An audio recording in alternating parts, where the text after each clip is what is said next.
Hey, it's Conrad Thompson. Thanks for checking out the podcast here on YouTube. Be sure to hit the subscribe button and the notifications bell. You'll get a notice anytime we upload some new content. And when I'm not asking Bruce, hey, how big was Batista's? Well, you know. One of the things I like to do is help people save money. And if you're watching this video right now and you're in a 30-year loan, man, you're overpaying your single biggest bill and you may not even realize it. I want you to do a little experiment for me. Take your calculator out, multiply your monthly house payment by 360 payments. That's how many payments there are in a 30-year loan. That big scary number, that's your total of payments. You're looking at that number? You know you can do better. Keep more of your own money right now and go to savewithconrad.com. Or maybe you've got credit card debt. Man, it's not a matter of if I can save you money with that. Your average interest rate on a credit card is more than 20%. And by the way, all the interest you pay on those credit cards, it's not tax deductible. Whereas the mortgage interest, well, that is tax deductible. So if you owe this debt, it's up to you how to pay it back. Doesn't it make sense to get the cheapest rate possible and the greatest tax deduction possible? Find out how much money you can save right now for free at savewithconrad.com.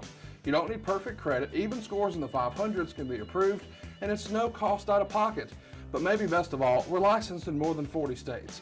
We can help more families than ever before. But how much can we save you? Find out right now for free with a quick quote from savewithconrad.com. What happened when? WHW Monday. And now, let's go to the ring. And here's your co-host. Hey, it's Conrad Thompson. Hey, it's Conrad Thompson, and you're listening to What Happened When? With the voice of your childhood, Tony Schiavone. Tony, what's going on, man? How are you? I'm great, Conrad. Hello, wrestling fans. Welcome to another episode of us bullshitting for an hour and a half. And I say that because I was recently in Chicago, as you know, a C2E2, with the comic book, Butts and Seats, and also with the bobblehead and signing autographs, meeting fans. A lot of fun. And I had a lot of people come up to me and say, hey, love the podcast. Love to hear you and Conrad bullshit. And I thought, yeah, that's about what we do. It is. Yeah. Oh. Hey, with that in mind, did you see, I'm not on Twitter, but I did get on Twitter Friday night, right before Rampage. I saw that. I saw you tweeting about the show. How cool are you out here tweeting about stuff? Yeah. And you know the first thing that popped up on my Twitter? Stupid ass Casio. No. Oh, what? You may have seen this. I don't know, but it freaking killed me. And I even sent her this picture. Because wait, it just absolutely. Are you talking about the Rebel? Oh yeah. That made it to the group chat and was quickly deleted. I sent her a text and basically said, what are you doing to me? Why do you let me see things like this? Because you know I'm old and incapable. Oh, well, not thanks to Legacy Test, you know. Yeah, right. That's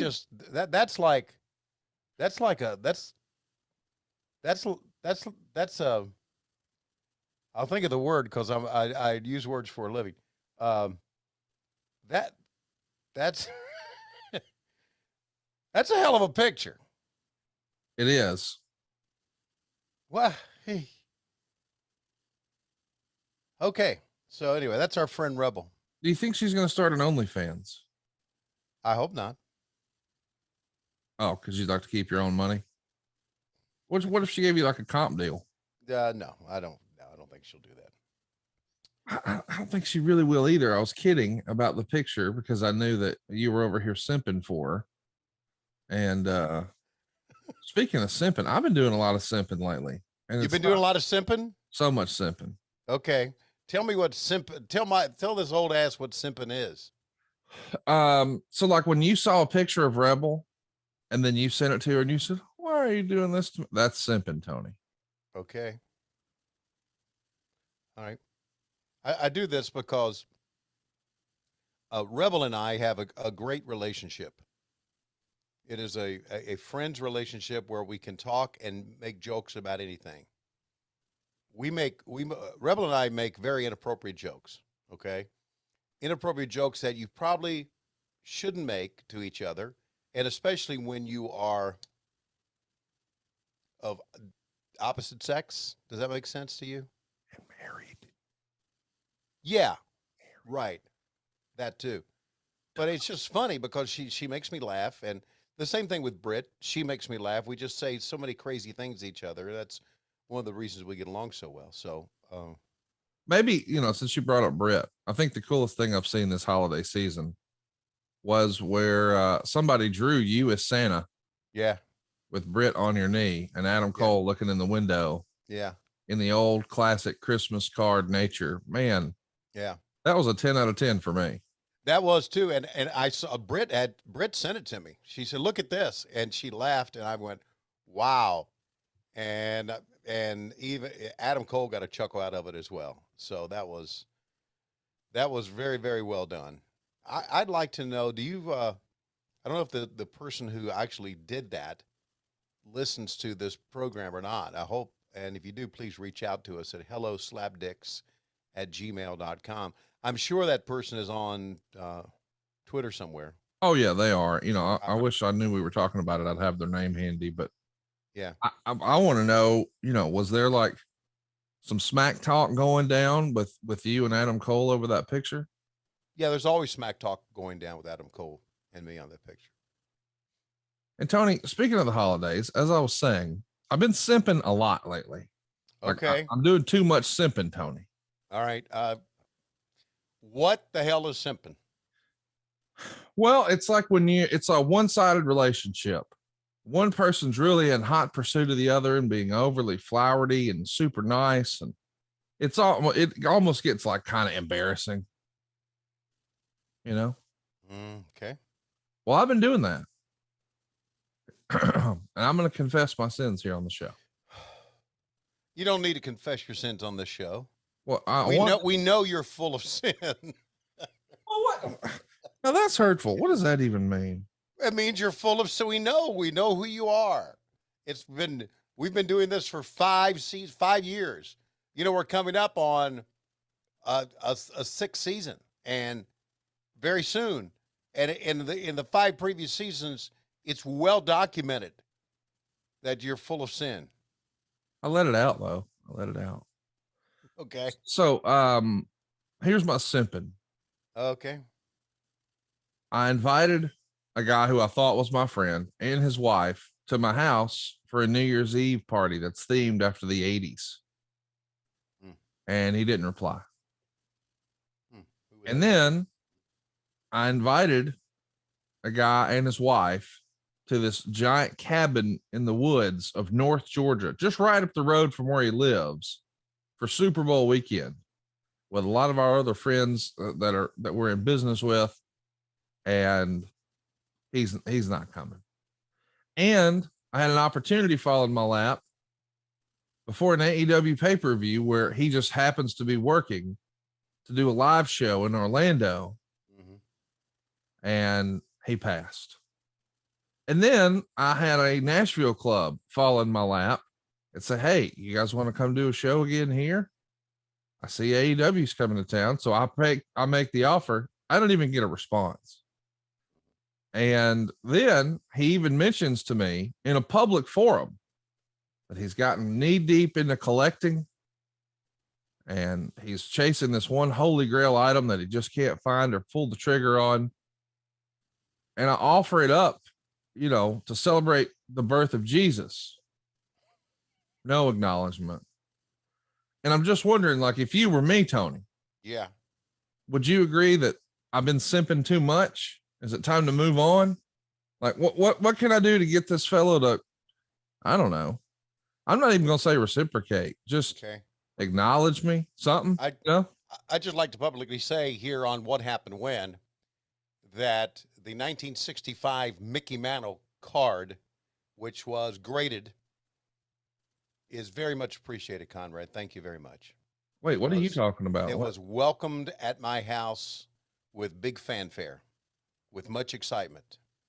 I got a boner, as a matter of fact, because of it.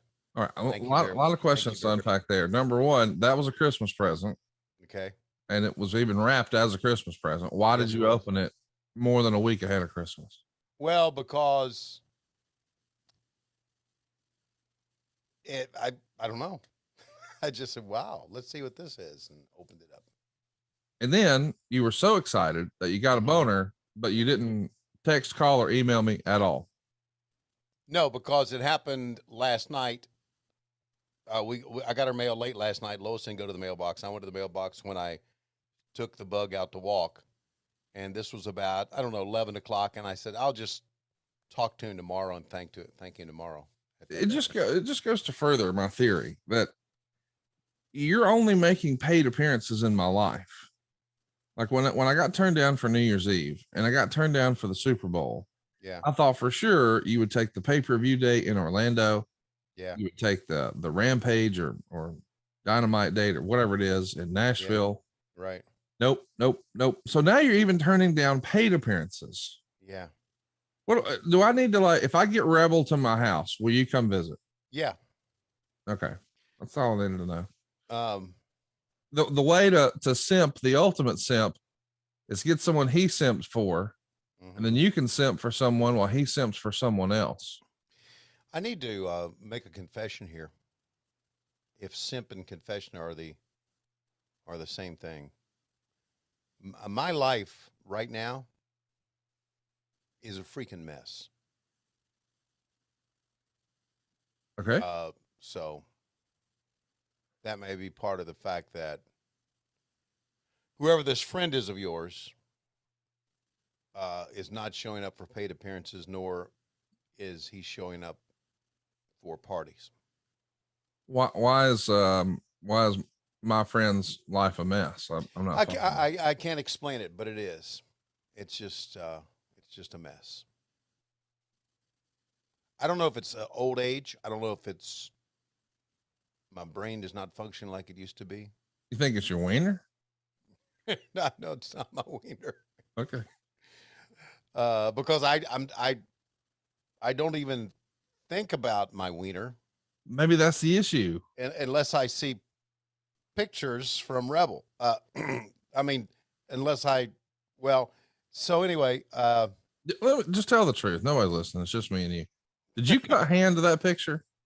No. Okay. No. Which also reminds me of something else. And I don't want to put the two together. Okay. Okay. But our friend Whitney Wright. Okay. Very talented young woman. Yes. She's having a very Merry Christmas. Oh, Whitney, God bless her, is a good person and a friend of ours. Oh yeah. We love her. She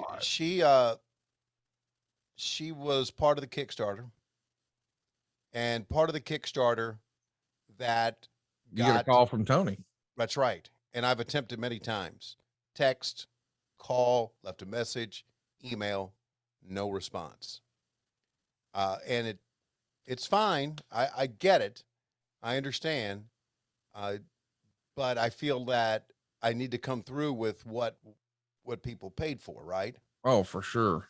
So I'm having trouble getting in touch with her. So if you know, and of course you know everything and everybody, if you know how I can get in touch with her another way than what you've already provided for me, I would appreciate you let me know. Did you Twitter DM her or text her? Texted her, called her, emailed her. Maybe you should Twitter DM her. Maybe she's got a new phone number. Okay. I'll Twitter DM her. Hypothetically. Yeah. Do you call the 405 number? I'll find out here in a minute. But anyway, back to the original point here. I kind of got off base that my life is a mess right now. Ask anybody who is with me on. I know that because I get texts every week about you. I've had 3 conversations this month about you with your coworkers. Okay. Yeah, it was a 405 number. That's the same number I got. They both reach out. They all reach out to me to ask about you. Mm-hmm. And I'm like, buddy, I don't even think he likes me anymore. Like, so I don't, and they're like, what do you mean? I said, well, I invited him to New Year's Eve. Nope. Invited him to the Super Bowl. Nope. Lined him up paid gigs where he's already going to be in town, and he could just go to bed, or he could make thousands of dollars for hanging out with me. And he said, nah, I'd rather just go to bed. So I don't even, I wouldn't consider that really like a friend or whatever. Anyway, my life's a mess. Can't explain it. Tony Schiavone here to tell you about the greatest value in the history of our great sport.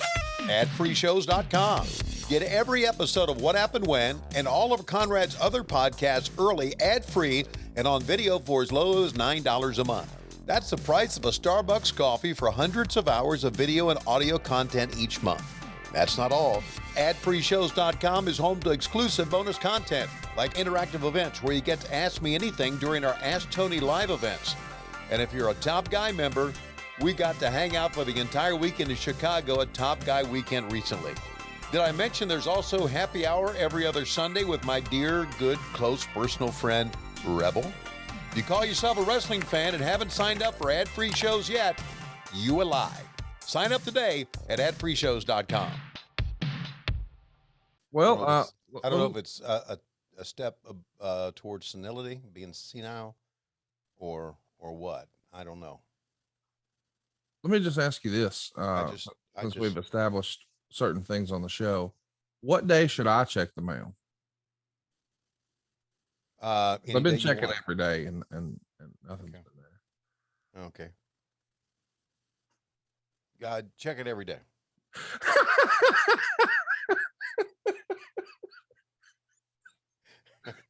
Boys and girls, we're having a lot of fun. Tony and I actually realized before we clicked record today that, man, there's only 2 episodes left in the year, and we got 3 episodes of WHW. So I think we got a decision to make here in order for us to continue our 1986 journey. Do we want to go ahead and try to do 2 today, 2 next week, or just half-ass it, pull a Schiavone and not do the last episode? I'm telling you, the old term that you use, Schiavone, yeah, is quickly becoming a reality around this house. Really? I don't know. I don't know. I think I need some legacy. I really do. It may help me. Well, I can get Nick Aldis to send you some. Please do. Have you really not tried it at all? No, I haven't. Man, I have, and there's some days where I got to get like 3 or 4 out. Okay, I don't need that, but I just need something to kickstart my life. I don't know what it is.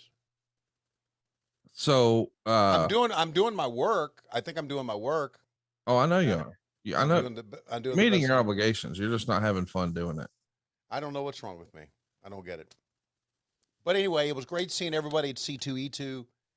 Look forward to seeing I don't know where I'm going to be next. But I'll be somewhere soon.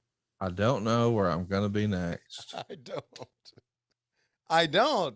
I'm like on call. Hey, tell the truth. Overall, yeah.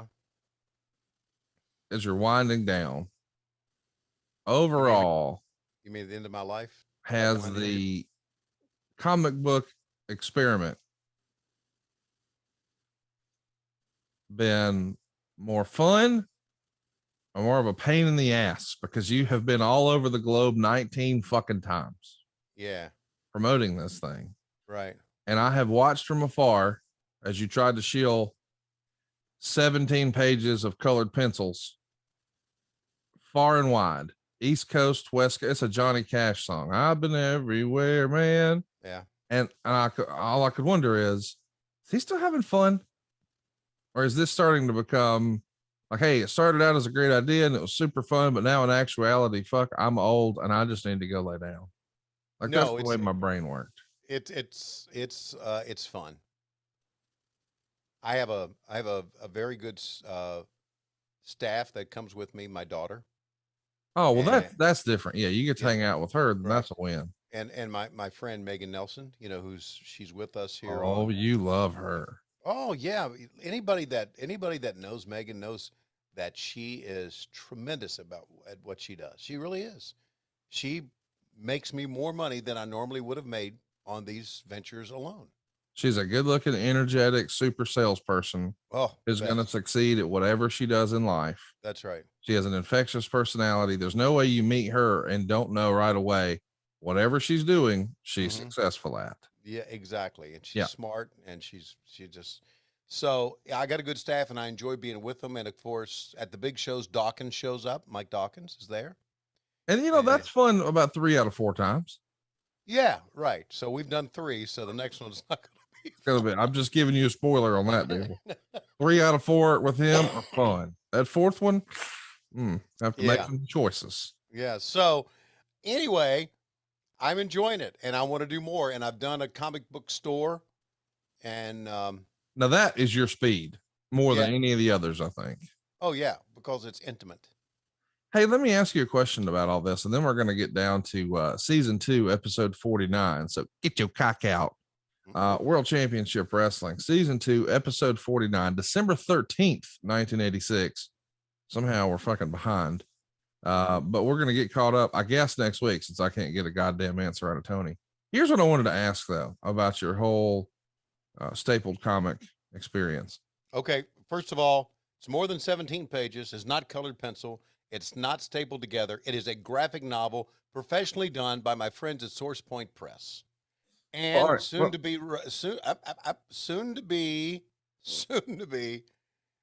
released and distributed by Simon and Schuster, much like Under the Black Hat. All right, was. So don't shit on the comic. Go ahead.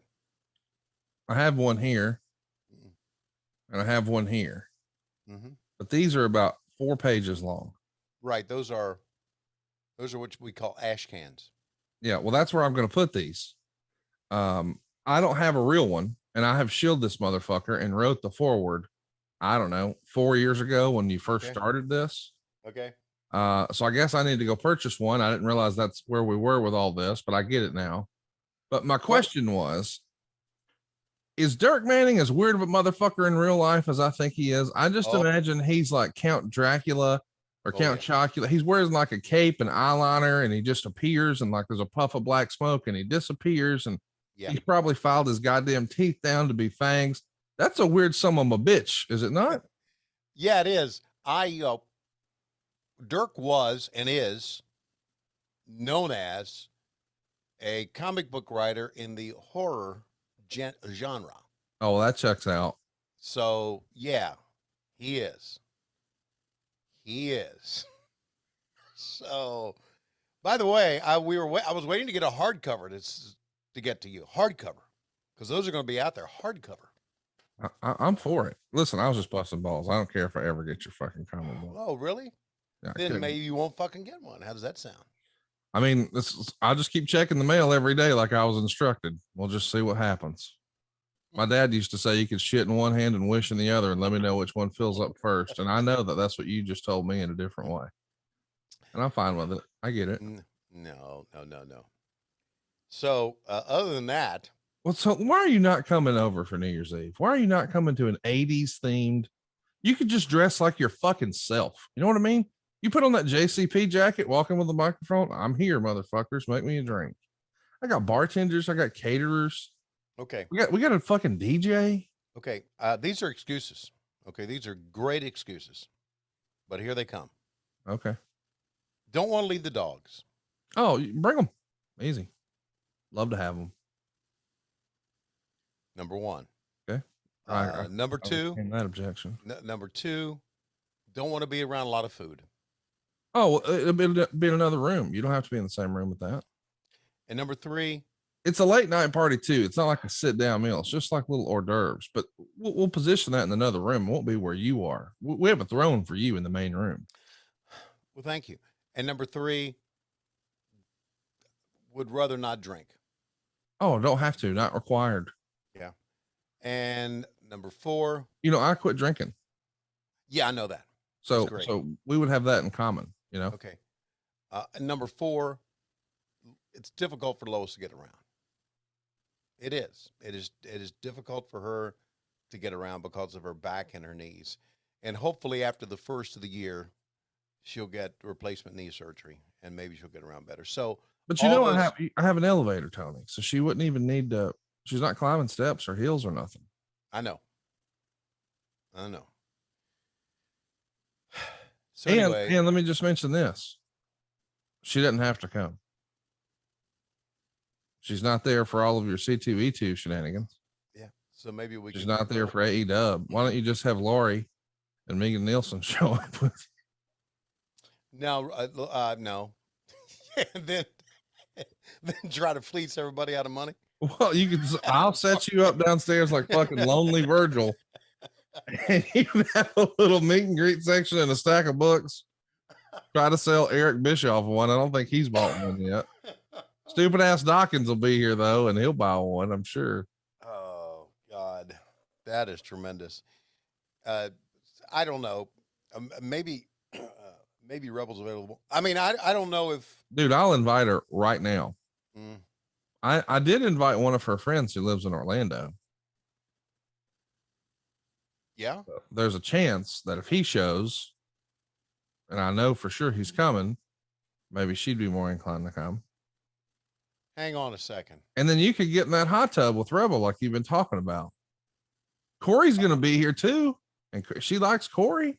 Jesus, pass. What a freaking redneck. Anyway, so a friend from Orlando? Huh. Yep. Okay. That really opens it up. There's a lot of friends in Orlando. Lot of friends. Why man is that? Orlando's like kind of like the center of the wrestling, live and rest universe type. I don't disagree. Everybody lives there. It started with, people moving there to be close to the performance center. And then, of course, not everybody was hired there. And now they branched off, but they still live in Orlando. So you'll think about New Year's Eve a little more now, or? Yeah, I'll run it up as we say, run up the flagpole here. You recognize that the Super Bowl thing is literally in Georgia. Yeah, I know. It's literally in Georgia, and it's wonderful. It's right where you live. It's a hop, skip, and a jump. It's a quick little car ride. Okay. Yeah. So here's my thing. Even if you're not going to come for the whole weekend, yeah, could you just compromise and say, you know what, Conrad, that's a generous offer, and all of my friends far and wide will be there. I'll do a pop by for the game. I'll ride up and watch the Super Bowl. Mm. I mean, you didn't even say that. Pass.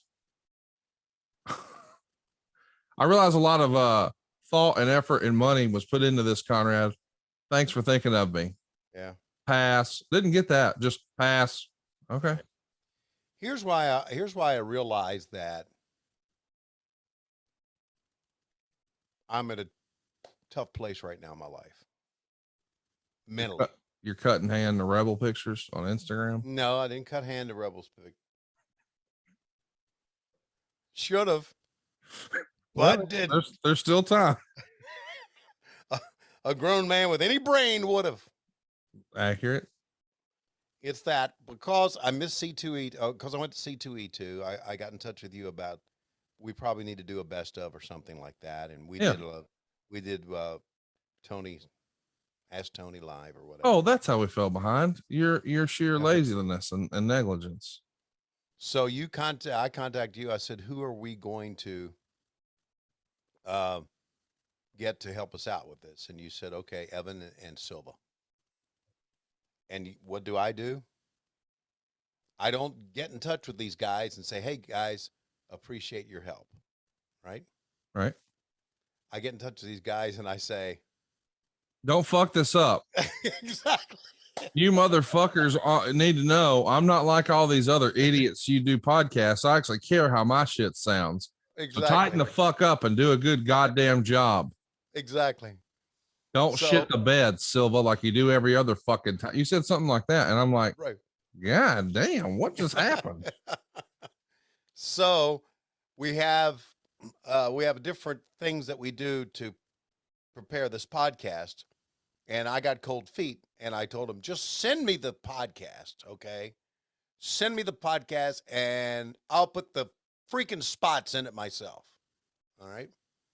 So they did, and I put the spots in, and then I'm looking at this page where we downloaded, and I'm reading what they wrote about the podcast, and I'm thinking, what the fuck is wrong with these people that work with us?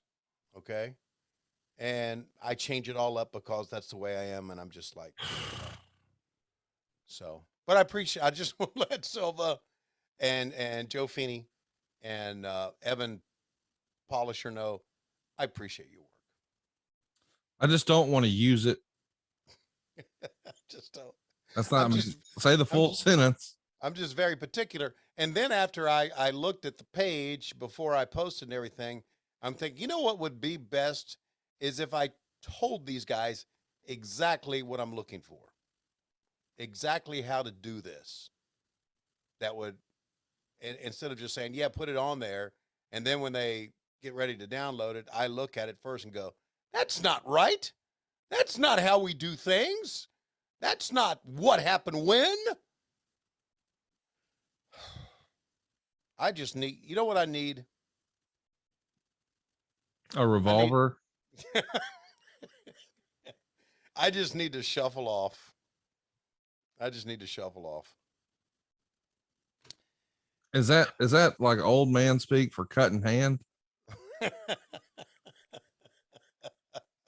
You know who taught me that phrase? Because I only learned that about 3 years ago. No, who did?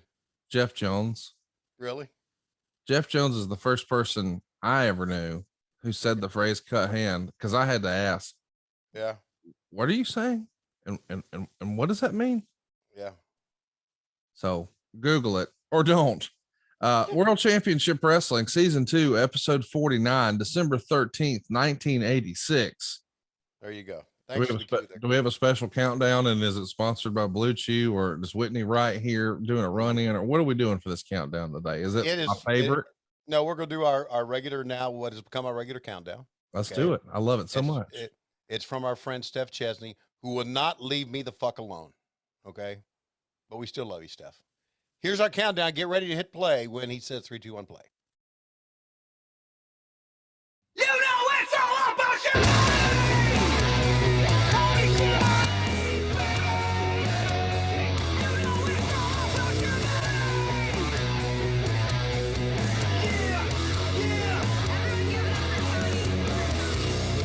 Let me tell you something, you little skinny motherfucker. I will beat your ass, plus I will beat your ass in video games. I know that you're freaking lying. How's it gonna feel to go back to Connecticut and tell the fuckers that an old 63-year-old man beat your ass? What you're waiting for? I know you know the score. 3, 2, 1,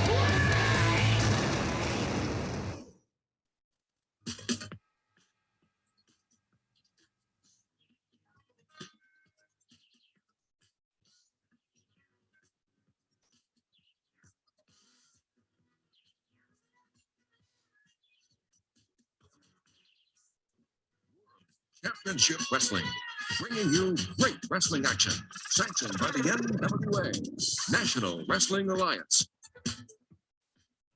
World Championship Wrestling is brought to you by Weider. For equipment, nutrition, and information, Weider is America's total fitness company. Ladies and gentlemen, welcome to World Championship Wrestling. Special news for the fans. We have new United States Tag Team Champions, and they are Barry Windham and Ron Garvin. And what a sensational win they had over the team of Ivan Koloff and Crusher Khrushchev to win those titles, Dave. That they did. It was a hard-fought battle, but they came out on top. Was that a Wayne's World Zoom right there? It was. You know, the Rock and Roll Express, looking from that, the Bunkhouse Stampedes are well underway, Yes, and it's they really are. hot all around the country right now. And we have seen some fantastic bunkhouse stampedes. Listen, we've got the Road Warriors here. We've got Jim Cornette. He's back in the Midnight Express. Jim Cornette is back. You're right. The Rock and Roll Express is here. You talk about the World Tag Team Champions. They're here too. Nature Boy Ric Flair, the world champion. Of course, the world television champion, Tully Blanchard. The Superpowers are here. Just a great program today. Let's start it off by going to the ring. Rock and Roll Express going to be coming to the ring now to take on Brody Chase and Tony Zane. Look at Tony Zane. My Wow. God, that's hilarious.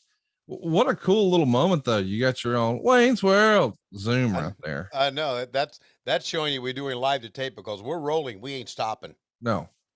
Okay. In today's atmosphere, they would have said stop, do Oh, it of again. course. Yes. But that was live to tape back then because by golly, most of the times we taped in the morning and aired that night. But anyway, here we are in the studio. A little story about the theme song. Okay. Our buddy Arn Anderson was at C2E2. Yeah. And I had my panel about Butts and Seats comic book. And we were going to make a big announcement that Arn Anderson is going to have a graphic novel coming out. So we did make that announcement at C2E2.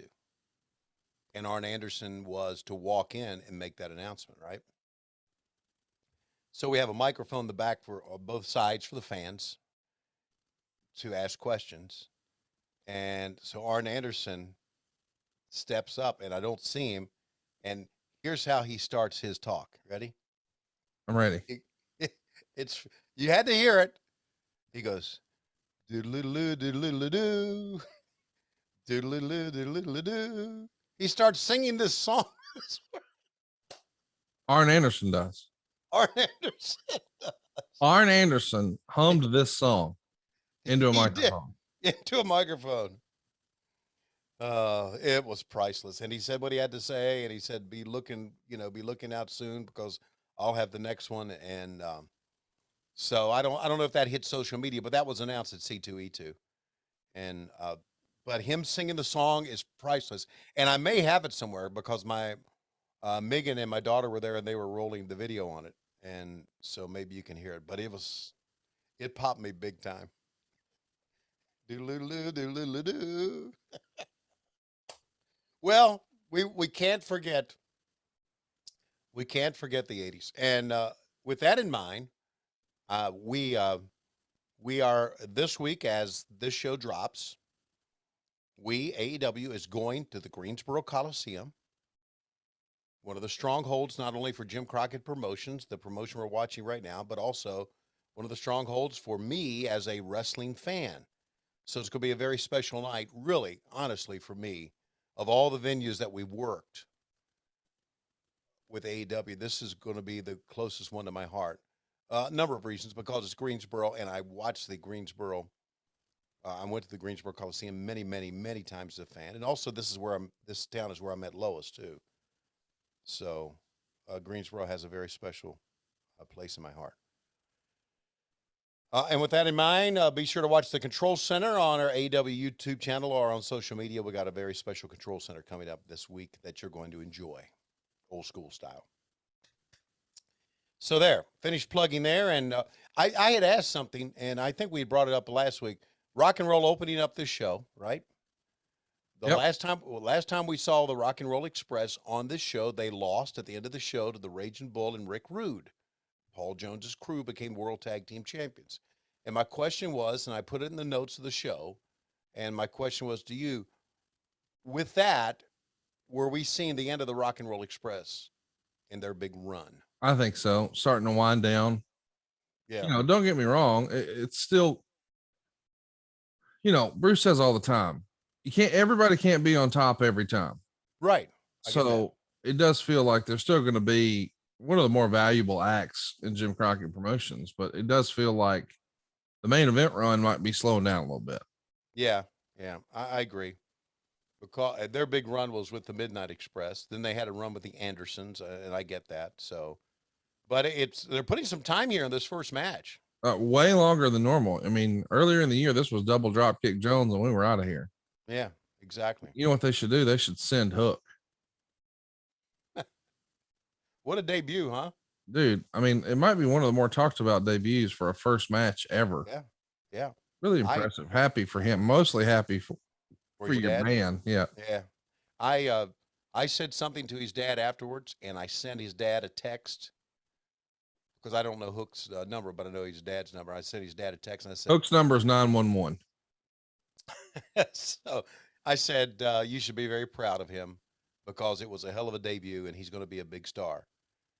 And he is. I just hope we work with him as far as doing promos, because you know how I feel. Oh, speaking of that, Title's back. That's right, Tony. You know, Paul Jones, Manny Fernandez, and Rick Rude, they're saying that the Rock and Roll Express are through. They're finished. Let me tell you something, guys. Me and brother here going to show y'all how come we're going to be the NWA World Tag Team Champions, Tony, for the fourth time, Jack. That's right, Tony. Don't never cease to fail. To amaze me how you guys come out here and say that you're the greatest, that you got everything, that your dreams have come true. But baby, all your dreams are gonna start fading away. Because no matter what you say, baby, woo, rock and roll is here to stay. It lives on, and it's gonna keep living on. So remember that, Paul Jones, Manny Fernandez, and Rick Rude. When you wake up in the morning, baby, knowing one thing. But sooner or later, you gotta face the Express. Because there's only one R&R around here. And that's rock and roll. And we're coming after you. Woo! The Rock and Roll Express. We're coming right back right after this timeout. so as a reminder, Rock and Roll Express debuted for Jim Crockett here in July of '85, Right. and it would be, I think, late July of '88 when Robert left first, and then Right. Ricky, of course, followed in September. Let's take a listen. The happiest man I know, Jimmy Valiant, the Boogeyman. The new Boogie Man, Tony. Oh, listen, I feel good. The new Boogie Man's back. So, as a matter of fact, Tony, you know in '86 at Stockade, we did it. I'm talking about all my brothers and sisters, and I do want to thank my people, all my people, for supporting and sticking with the Boogeyman, because we did it together. Paul Jones, you are a bald-headed geek. And now, Paul Jones, me and you, we're through. Now, Tony, I want to get back. You know the new Boogeyman. This is the favorite time for the new Boogeyman. I even got new music, baby. And you know, baby, Christmas time, all the little boys and girls, all the children, they're waiting for Santa Claus. So, all you little boys and girls, you be good little boys and girls, because Santa's going to bring you something nice.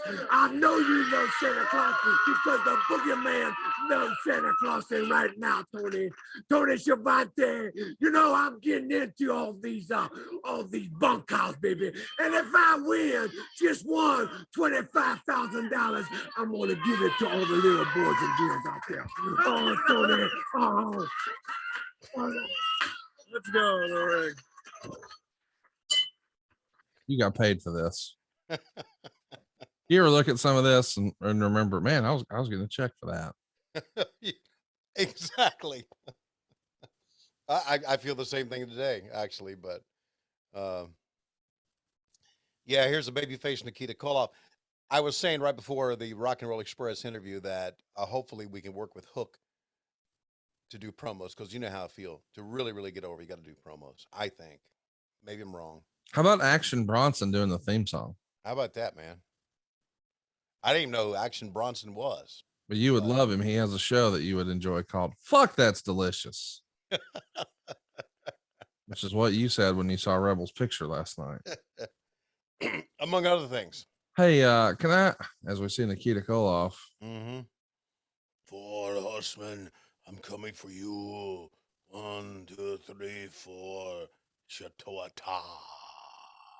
Oh my goodness. Dusty Rhodes and the Russian Nightmare, Nikita Koloff. What do you know? There's so many things I like to talk about. Paul Jones, come on, his men make fun of Nikita when you see American Dream, and I retalk. And those World Tag Team belts look good around our waist.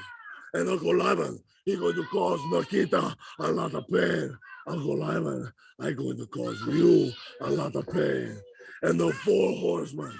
I hear Tony Blanchard come on, he said, you know, I never lost a USA title. NWA, just a take from me. Well, Blanchard is right here. I'll give you as many chances as you want. You can have it. I know afraid of the no man. And the Ric Flair. Tonight, Ric Flair in Philadelphia. It will be you last night as World Heavyweight Champion. I'm ready. Next one. Me and Nikita got funky like a monkey. You understand? Me and Nikita and David Crockett got funky like a monkey. American way. I showed him a little American way of doing it. We gonna get funkier tonight in Philadelphia and real funky tomorrow in Chicago. The Four Horsemen, Ole Tully, Iron JJ, and the Nature Boy. Nature Boy, you ain't never been funky like a monkey. You've been looking like a monkey sometimes and looking like a turkey. But that's the deal. Funky like a monkey. That's the word of the day. We're coming for you. Philadelphia, Chicago, get ready. Mickey, Dusty, Superpower, coming on the way. Oh, speaking of funky like a monkey, look at these two here. That's funky like a monkey. All right, let's go to the ring. Who's funky like a monkey? Ole and Arn Anderson going to be taking on Randy Mulkey. Oh my goodness. I do not want to be Randy Mulkey right now. What do you think he's thinking as Ole takes him down? Why in the world did Dusty say I'm call him funky like a monkey? And I got to raise got his thumb up my ass. Oh God. And here comes Arn Anderson in. And Arn, I understand that you were going do, but not this cool version of you, the rotund version that we know of you in 2021. Oh, you don't need to slam the back of my head to the goddamn mat. Oh God, what was Dusty talking about? Here comes that freaking knee drop. Oh, you're supposed to work that knee drop, fucker. All right. God, I'm out. Arn, boy, they're really aggressive here, aren't they? He's all over him, dude. Man. It's like somebody went to the future and told Arn, do you know that one day you're going to come out on live TV? Yeah. And just fall. I got a, and then he went back in town and just back in time. I was like, I'm going to whoop this guy's ass while I'm still cool. I just think hearing Dusty talk and Dusty referencing David. Yeah. That realistically, and I think Arn may have been in, this happened to Arn. Realistically, it was a late night for the boys. Yeah. And Arn had a late night, okay, probably a late night and early morning. And so he's just now saying, fuck it, I'm just going to kick it into high gear to try to work out some of the shit. I just feel that. Ole never did go out drinking with the guys. Never. Ole was, you know what it just hit me? What? Ole was kind of like me. Oh yeah, fuddy-duddy. Yeah, fuddy-duddy. Didn't want to hang. Didn't want to hang. Right. Miserable at times. Had a secret girlfriend. No, I don't know if I know. What? I know. What the? No. What are you talking about? No, don't say shit like that. Did I show you the picture of Rebel? Yeah. Anyway, no. Hey, so can we talk about, some issues that are going on that we haven't really addressed? Oh, sure. I guess we need to address plenty of issues. I shit on Casio earlier in the program. Well, what else is new? Well, we're not friends anymore. I wonder why. Well, because he gave my sister herpes. Okay. All right. Okay. That is real funky like a monkey. Okay. It's been well established here on the program for months at this point that Casio's eat up with herpes, right? Right. So he just casually gives that to people. I don't know how casually it happened, but I know my sister got eat up with it. All right. And well, there's another reason for me to not come to the party. Casio won't be here. He doesn't want to have anything to do with you. He's not my friend. Friends don't give. Imagine if I gave your daughter Lori herpes. Am I welcome to come to your house after that? No. See? No. Okay. All right. So what else do we have to talk about? Because obviously you and Cassie are no longer friends. That's sad. Casio was a longtime fixture of you and your personal life. Yeah. And now he has no place to go to shit on the floor and go use the pool unaccompanied. Accurate. I don't even know whose pool he's going to use this next year. Yeah. Won't be mine. Can't give my sister herpes and then come do that. I get that. All right. What else we got to talk about? We could talk about Urban Meyer. Yeah. I mean, I really want to, when I invited you to New Year's Eve and I invited you to the Super Bowl and I invited you to Nashville where you're already going to be. And I invited you to Orlando where you're already going to be. Yeah. And I got turned down over and over and over. Yeah. I wanted to ride over, kick you in the leg and say, make your towns, dipshit.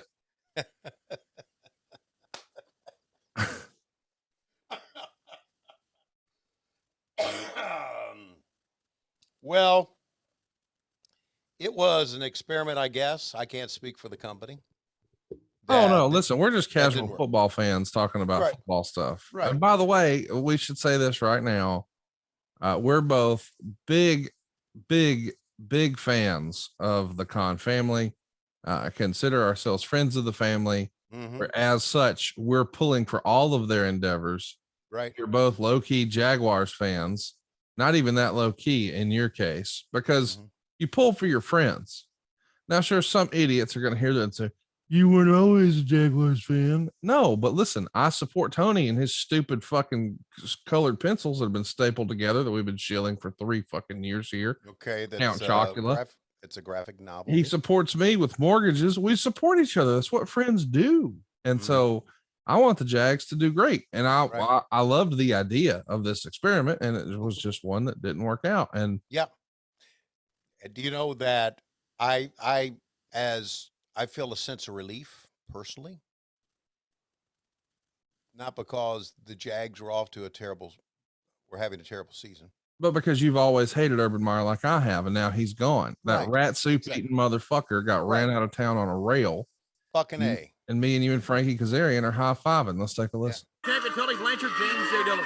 You know, listen to Nikita Koloff. He should be considered a very, very lucky man because number one, he is number two at best by being the United States champion and challenger for the World's Heavyweight Championship. If you want to just assume that much, at best he's number two. Then the fact that he is the U.S. champion is a fluke in the first place because 1 year ago at Starrcade, the words "I quit" were never uttered by Tully Blanchard, and to this day, he should still be the United States champion as well as the World Television champion. So Nikita Koloff, you better consider yourself a very fortunate man, and you better zip your lip and keep your mouth shut, or you may not even be number two very long, because it wouldn't take very much effort from the Four Horsemen to keep shoving you down that ladder, rung by rung by rung, till you'll be down there with the American Dream, Dusty Rhodes, wondering what it's like for the Four Horsemen on the top of the heap, because that's exactly where we are. You know, JJ, you said it so well. Everybody wants to be the admired one. Everybody wants to be the person that they all look up to. And that's exactly right. And that's where the Four Horsemen are. We're up on that pedestal that everybody wants to achieve and get to be. That greatness. You got to be born great. You don't achieve it, but you got to work real hard to keep it. And that's just what the Four Horsemen do. So all you people that want to try and persuade all the fans and all the viewers out there that you're the great ones and you're the big bad apples and you're the biggest and baddest of all the land, you keep going, because you got to have this. And you got to be one of the Four Horsemen. And that's where the proof is. And the proof's always been in the pudding, right, JJ? Sure. I think it's time we're going to go to the ring and give somebody a wrestling lesson, show them how the Four Horsemen do it. Okay, let's go to the ring with the World TV Champion. Tully Blanchard going to be taking on Bill Mulkey here. The Mulkey brothers getting a lot of time today. Yeah. Interesting interview there, or promo there. And the reason I say that is that JJ calls Nikita number two, right? Well, isn't he also sliding the World Television Champion next to him? Wouldn't he be number three? I just think. Well, in my head, I hear what you're saying, but I kind of, I mean, I know he's a heel. He should have lied. But in my head, it is world champ, U.S. champ, TV champ, is it not? Well, yeah, it is. But as the manager, I know that. But as the manager, you don't discuss that. You elevate, and I don't know. Just a thought. Just a thought. And I know he's talking from as manager or part of the Four Horsemen. He's talking about Flair, and I get that. It's nothing. Tully's being fucking aggressive here too. What is going on here? I don't know if everybody was like hungover or still didn't have a chance to go to sleep, but everybody's just, or maybe there was a team meeting about being more aggressive.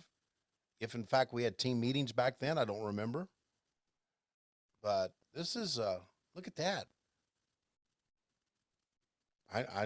Anyway, I'm enjoying it. We're getting some good wrestling. Maybe the Turner people said, "Hey, we need better wrestling on TV." So then we're going to hire Jim Herd and put All Main Events on TV, and we're going to fuck up the company in about 3 or 4 years. Maybe they said that, I don't know. But Tully, just like Arn, man, and Ole, just being very aggressive. Who else we got on here? Let's see. We got the Midnight Express, right? We got the World Tag Team Champs coming up. Barry Windham, Jimmy Garvin. And I guess we're okay. Just kind of looking ahead here. See if anybody else can be aggressive. So here we are, Bunkhouse stampeding it. Yeah, we are. Let's mention too that this was a weird time for World Championship Wrestling. Okay. You guys would record on the 13th here, this episode, but then you would go up to Baltimore for a matinee show. Mm-hmm. Same day. Just under 10,000 fans.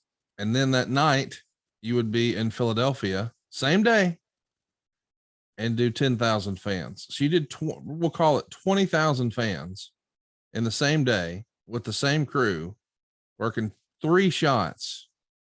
And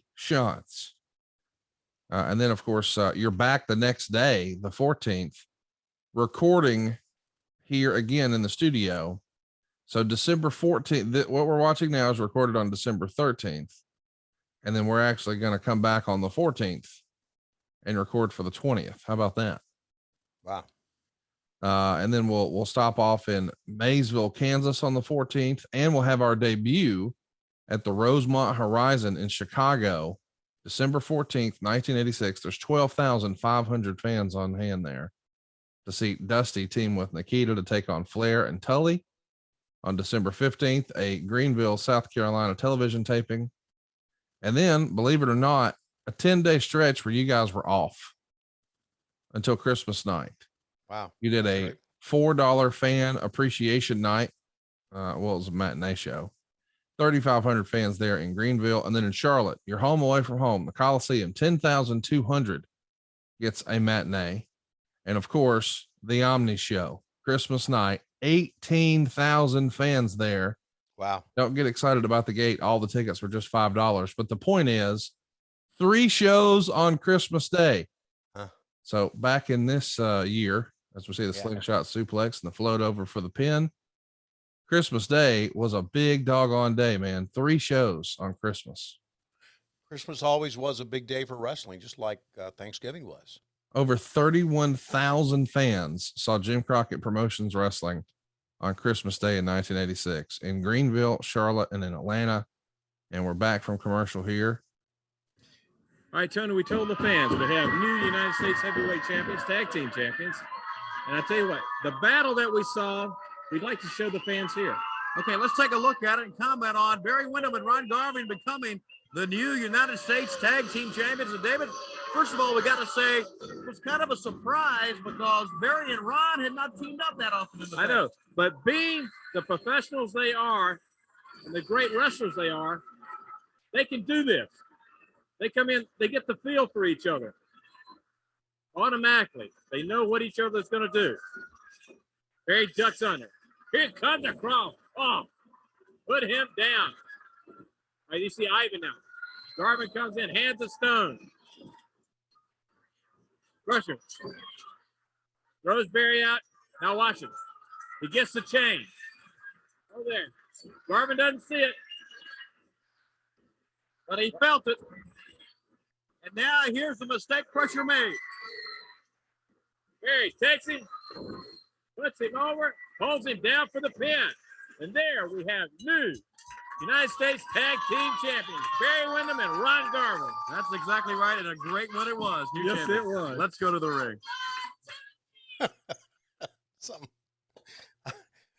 We were laughing at the end of that. Did you notice? you were. I don't know what we were laughing about. Something happened. Somebody had you chuckling though. Yeah, and David too. Well, anyway, did you know what I noticed about that video footage? Did you see how the fans were into that? Oh, big time, man. Big My time. God, they were screaming about pointing out the chain, and man, it just this is an era that will never be repeated.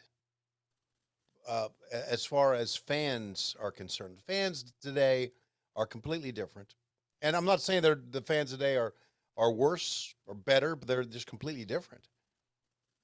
Because what we do is different now, but it's great to go back and see fan response. It's good. It's good stuff. I'm enjoying that. We were talking about Christmas Day, and here's another shameless plug that Rampage will be on Christmas night. And because Christmas, again, always a big day for wrestling. So hopefully fans will tune in that night, after. And if they don't, Tony Khan will send an angry tweet. Yeah. Well, so hopefully they'll. But back to Christmas Day again. Do you worry about Tony sometimes? No. I think he's getting stressed a little bit. Well, listen, if you're working with the Jags and you are How about this lower third? What the fuck? Can we track this? You weren't talking about Tony Schiavone here telling you about things from 5 years in the future. Oh, okay. That's it's a WWE thing they clearly added during 24/7 back in the day. Yeah, they used to have a VOD service way back when, so that had to be what that was from. But it's like you would think they would have cleaned that up anyway. Yeah. I just feel like, man, legitimately between his data business and his soccer club and the Jags and AEW, it's a lot. People talked about when Vince was trying to do the XFL and movies and wrestling, he was stretched too thin. Tony's doing that right now. Yeah, he is. I'm just like, dude, this is a lot. He's got to be stressed to the max for real. I'm not trying to be funny. I'm being very sincere. Like, right. I don't know how he has time to do all of this. Yeah. It's amazing capabilities to multitask. He does. So no, I'm not worried about it. We'll see. I'm here to help. I'm here. No, you're not. Okay. He probably invites you to stuff, and you say can't. No, pass. Oh no, I forgot. Yeah, you're there right away. Is there a tailgate function before the game? I'll be there. I got aqua and black. I can do it. I'll be there. Do you hear some sort of noise? Is this the internet? Oh, we might have a weird connection. Okay. So there it is again. So I was moving off of this point to another point about Christmas. When you talk about wrestling 3 times and you talk about all the towns they had to make on the weekends, I know they had that 10-day break, but, and I apologize if you never know if people offended by things like this, but no wonder guys drank, right? And no wonder guys took substances because their life was nutty. They wrestled and they traveled and they tried to work out and they were on the road all the time and they weren't with their families, and especially during the holidays, right? Let me give you this card though. We talked about the Greenville show. It was $4 fan appreciation, and even though it was a matinee show for Greenville, here's what the card looked like. You ready? Yeah. Thunderfoot 1 and 2. Oh man, George South and Rocky King. The Thunderfoots. Rocky Kernoodle against Alan West. Don Kernoodle against Ricky Lee Jones. Denny Brown against Nelson Royal. Bobby Jaggers and Dutch Mantel against the Russians. Oh, and we got to take a break. Lordy. Look at this. It is Nature Boy Ric Flair. You know, Tony Schiavone, I couldn't have said it better myself. It's called World Championship Wrestling because this, woo, is where the world champion is. Now, Dusty Rhodes and Nikita Koloff come out here and try to tell the whole world that they're funky like a monkey, that they're ready to go, that tonight in Philadelphia, the Nature Boy is going down. Well, I got news for you, Big Dust. You be as funky as a monkey all day long, because tonight in the Bunkhouse Stampede, one of the Horsemen gonna put it all to a stop, Big Dust. And you see, Nikita, what Dusty's doing behind your back is he's telling the whole world you're a big monkey. That's all you are. A big, muscled up monkey. You know what? One of my girlfriends said to me the other day, Nikita's a lot like the Road Warriors.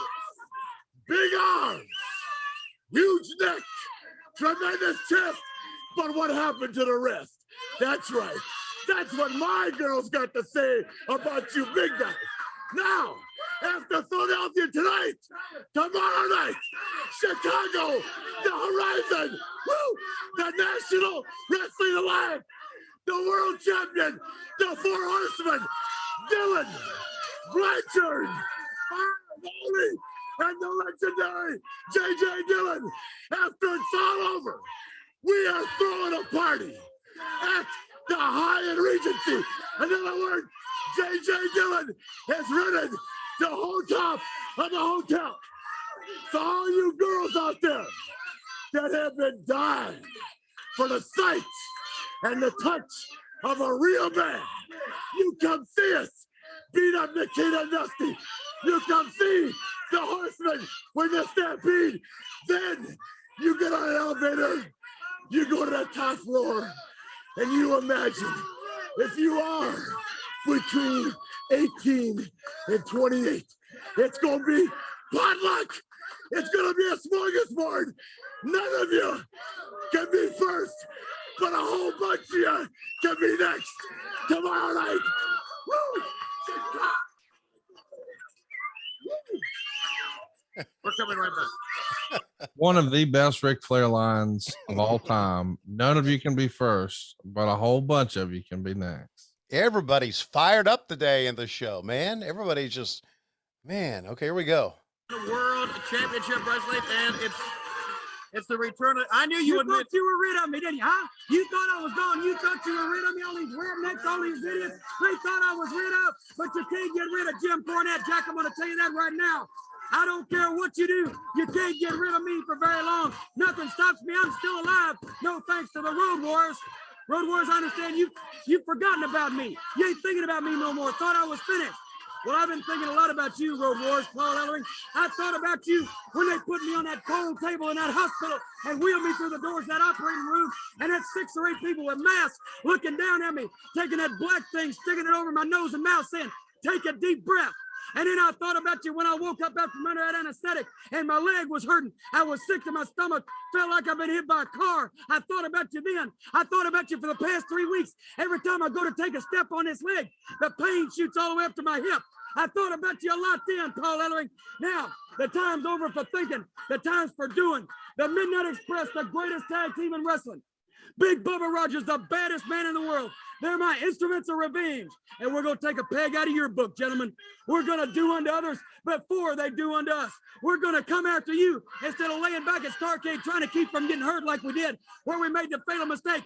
We're going to come after you. And whether it be in the Bunkhouse Stampede, which is going on all over the country, where anything's legal and people are getting hurt all over the place, or whether it's back up on that scaffold. Every major city in the country is going to have a scaffold match, and we're going to get you, Road Warriors. I will be avenged by the greatest tag team in the history of wrestling.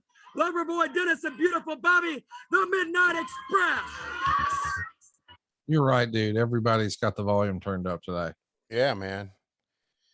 Yeah, and I don't know. I don't know why, but something happened, and maybe they're feeding off each other. That could be it. Things like that do happen, but again, we're coming near the end of the year, and I think we should mention, or have we mentioned it, or should we mention it? If not, then I can edit it out. But have we talked about publicly exactly how we're going to handle 1987? Because it'll be a little bit different, right? Yeah, we mentioned it a little bit that we're going to bounce Okay. around a little bit. Right. I am going to miss this episodic stuff because we've really fallen in love with these characters. I mean, I was familiar with all of these guys. I shouldn't say all, but most of these guys.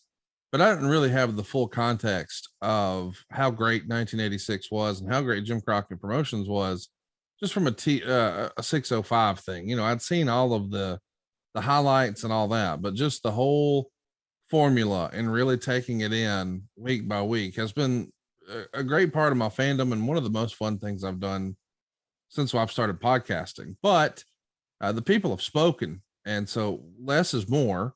So we're going to hit all the major angles, all the major moments and matches for 1987. But the other weeks, we are definitely going to bounce around and let our listeners here sort of dictate what we're watching. But I assume it will include some old WCW, some old WWF, some old ECW, Yeah. maybe some game changer wrestling here, there, maybe some AEW, maybe some modern WWE, just a little bit of everything. And I'm looking forward to that. You know, we did settle into a routine here that at first I think a lot of people were like, I don't know about that. But this has been a really fun year and it flew by for me. And I don't want to let it go. Right. I think what we'll do for 87 is on the main feed here, we'll hit all the hot spots, but maybe on our WHW Monday Patreon and maybe ad-free shows, we'll do some more of the episodic weekly 1987 stuff because I don't know, dude, this is fun for me. I'm loving Yeah. it. It's great stuff. And again, back if you think of yourself as a fan back in 1986, how you waited each week to see what would happen next at 6:05 on Saturday. And that's kind of what we've been doing here. Yeah. We've been each and every week wondering, hey, what's going to happen next? And it's been great episodic TV. So, but there's a lot to watch out there. You're exactly right. I really have, you know, when CM Punk joined us, I went back and watched some of his great matches from his WWE run, which were spectacular that I hadn't seen. So, and again, when we watch things together that I have not seen, that I've not experienced, I think fans enjoy that as well. Of course. Yeah. So that's what we're going to be doing. And we appreciate all the fans being with us, not only on WHW Monday, our Patreon channel, but in addition, we appreciate all the fans being with us on ad-free shows as well. And of course, here on Cumulus. And I mean, gosh, like I said, we're getting ready to start our sixth season of this show. Time flies, dude. It does, man. It really flies. Look at Bobby, man. Speaking of flying. Boy, Bobby knew how to get up on the ropes too. Watch the lights. Boom. Let me ask, since we know that Lois doesn't listen, what'd you get Lois for Christmas? That's kind of a secret right now. Yeah, I get that. But see, she's not listening. Right. It could get back to her though. How? She got stooges everywhere. Why would somebody ruin Christmas for her? Because they're a stooge. For instance, Adam DeMoy listens to this And he talk likes to it. Lois? Well, he could you send her a note on Facebook or something. Why would he do that? Why? Because he's a freak. No, He's Adam a DeMoy shit- would not. He's a shit to you. He wouldn't ruin her Christmas. It's about a shit Lois heel. and Jesus. It ain't about you. What does Christmas mean to you? Lois and Jesus? Well, for In you, that it order? should. In that order? Yes. I have a couple of things in mind to get her. Oh, so you haven't gotten her shit yet. I haven't gotten her into her Christmas yet, but I have a couple of things and I was looking up what I really wanted to get her. I looked up the other day and it's going to be very difficult to get. Oh, what, an STD? No, Cassio, no. I was going to say, because I can make that happen. I'm sure you can. Slide right over. I don't like the word slide in that context. Oh, okay. So yeah, no, I've nothing yet, but I got an idea. And if I keep, I just, man, just busy. busy, man. Busy. I get called to do things. They think, oh, Shivani, you work 1 day a week. Bull fucking shit. I got control centers. I got podcasts. I've got. There's that sound again. You got a There's bad something in the connection? line. There's trash in Yeah, the line okay. somewhere. We got to Okay. figure that out. I've got podcast. I've got the, kind of on call. So. Podcast, hell, most of the time you're just saying, "Hey, Evan, do a best of." Mm-hmm. And don't fuck it up. You came from that Urban Meyer school of motivation. No, don't you dare. Don't you dare.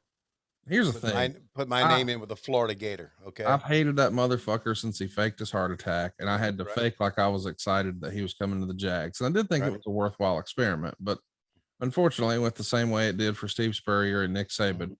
Right. Now the real question is, Mhm. can Tony Schiavone lead that team back to glory?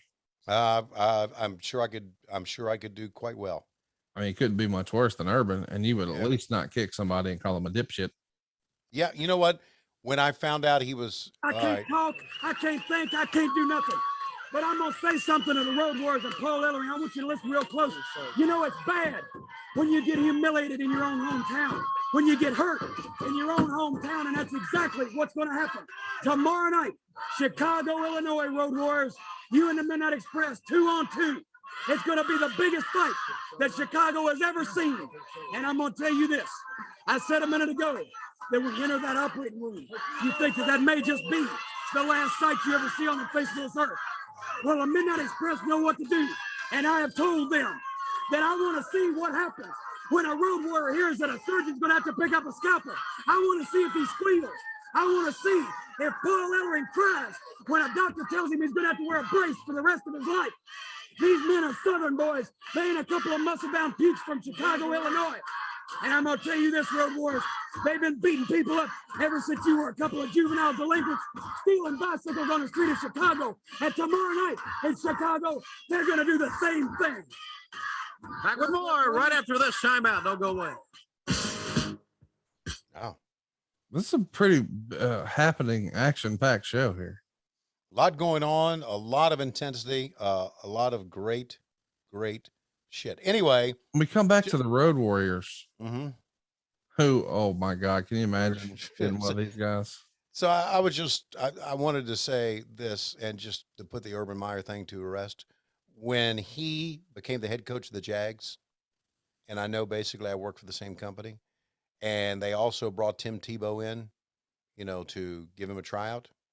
I remember thinking, how am I going to, in my heart, cheer for this team with those two guys on the team? And then they got rid of Tebow, and now they've gotten rid of Urban, and there you go. Those traps on Hawk, I hope they come to the set because they are looking better than ever today. They stand out, man. Tonight, Look at those things. tomorrow night, down Chicago, Illinois. We're coming on, people. And then, let me tell you, people, coming out the people from Chicago. Hey, Cornette, people in Chicago are the kind of people that stand up and back up everything they say. That's just like my right Hawk and myself. We back everything we say up with a lot of force, and you know it. Tomorrow night, Rosemont Horizon, all Chicago's want to see us kick your butts, right, Hawk? Hey, you got it, brother. Let me tell you something, people. Me and Animal couldn't wait to get here and fight today. We got in that rental car, drove about 100 miles an hour, almost ran over 5 people. If they don't like the way I drive, they ought to stay off the sidewalk. All right, Chicago, we're coming home. Chicago's our home. And you people know what we're all about. You're just like us. We're the best, and that's the best stinking town in the whole. Are they ready or are they ready? They're ready. I heard Jimmy Cornette. Jimmy Cornette, you proved to the whole world that all you've ever licked in a fight is your wounds. Now we're taking the scaffolds all over the country, and we got 6-man title matches with Dusty Rhodes on the Legion of Doom side, and we're taking on all comers. So sign the dotted line and bunkhouse matches when there's 25 men in the ring and a lot of money on the line. It's the Legion of Doom who always shine. Precious Paul Ellering and the Legion of Doom. We're coming right back. Paul Ellering and the Road Warriors feel like they are right out of an 80s movie, are they not? Oh yeah, absolutely. The traps on Hawk are immense. They have their own zip code. Yeah. There we What do you go. think Paul Jones is saying here? Okay. Let me tell you something right now. I'm going to slap the desk here, and I'm not a ball-headed geek. Okay? I got Rick Rude to my left and Manny Fernandez to my right. 1, 2, 3, 4, 5. I never gonna cut a promo, okay? They always put me out here to talk. When I was there, I slapped the desk. I told you I would. When I was a wrestler, I couldn't talk, so I'm letting these two talk. That's right, Paul. Let me say this. I'm not going to be here long. I'm going to go work for the WWF, but right now I've got the gold belts, and I got this goof to my right that nobody believes. He often said that he was a veteran, and nobody believed that, but we found out that not to be true because he really was. But nobody really got along with Manny Fernandez, but I did 4 times. We had talked, went out for coffee, right? That's right, brother. We went out for coffee because I want to say when the shit hits the fan and the sun rises over the horizon, and believe you me, that I'm going to try to think out all the cliches that I can do because you, when you get the bull, you get the horns. And I'm Manny Fernandez, the Raging Bull. And you know what? Here's the deal, that when you got us both, you've got the greatest. I know I'm mixed up here, but I'm going to try to talk anyway because of these 3, Rick Rude does the best promo. I'm second, and that's not that damn good. And Paul over here, he's the worst at doing promos. So, but we are the World Tag Team Champions, Daddy, brother, Jack. And you got to take that to the. Are we done yet? Will you wrap me up? I'm done. I'm going to start talking in Spanish here in a minute and say hello to people in San Antonio that were really even not coming to San Antonio. Oh, by the way, maybe there's some of my natives, some of my Hispanic friends in Cicero or near the Rosemont Horizon. Hello, San Antonio. Paul Jones is the ball-headed geek, and pretty soon we are going to drop these straps because Rick Rude is going to come ravishing Rick Rude, and he's going to leave. Brother, Jack. Daddy. Here's Barry Windham going to be taking on Larry Stevens. Look at how Barry runs the ropes and just moves through this match. If you're not familiar with Barry from this era, here's a spoiler. He's arguably one of the best wrestlers in the world. Right. And was it documented that Barry never liked to put that much time in the gym? I mean, he didn't look bad. He looked good. But he looks good. But yeah, he was not a gym freak. He was just ready to go. Exactly. That's old school stuff right there. Just ready to go. That's that is Jack Briscoe stuff. You know, Jack Briscoe used to get ready for a match by sitting in there, smoking a cigarette in the locker room, zipping up the tracksuit warm-up suit and walking out. And that was Jack, buddy. That's old school stuff. See, was I talking about something? See, there you go. I'm losing my mind. I was talking about something before we went to this interview. The traps. Oh, I know what I wanted to say. This may be, and you probably have it somewhere. They're talking about Chicago a lot here. That may be the first time we ran the Rosemont Horizon, which was always a stronghold for the WWE, and we ran the UIC Pavilion. But now we've heard Flair talk about the Horizon. We've heard, I think, the Road Warriors talk about Rosemont Horizon. And maybe that's why we're giving a lot of love to Chicago. We gave a lot of love to a lot of towns. I get that. But I think maybe it's because was our debut, the Rosemont Horizon. That's kind of unique that we would run that. I mean, that's where Survivor Series was in 1989, and I was there. So I don't know. I think it's interesting that we're running the Rosemont Horizon. I just want to hear you say Rosemont Horizon a few more times. Okay. So Rosemont Horizon, which is now the Allstate Arena. So there we go. Barry Windham. Here come the World Tag Team Champs. Ravishing Rick Rude and the Raging Bull, Manny Fernandez. Well, we got a ton of matches here, all enhancement, and we Yep. get full entrance here. I love those old tag belts. An Oh, early man. Rick Rude robe. Easy for me to say. Yeah. That looks like somebody went down to Hobby Lobby and Target. Hey, have you ever made a deal to go to Target?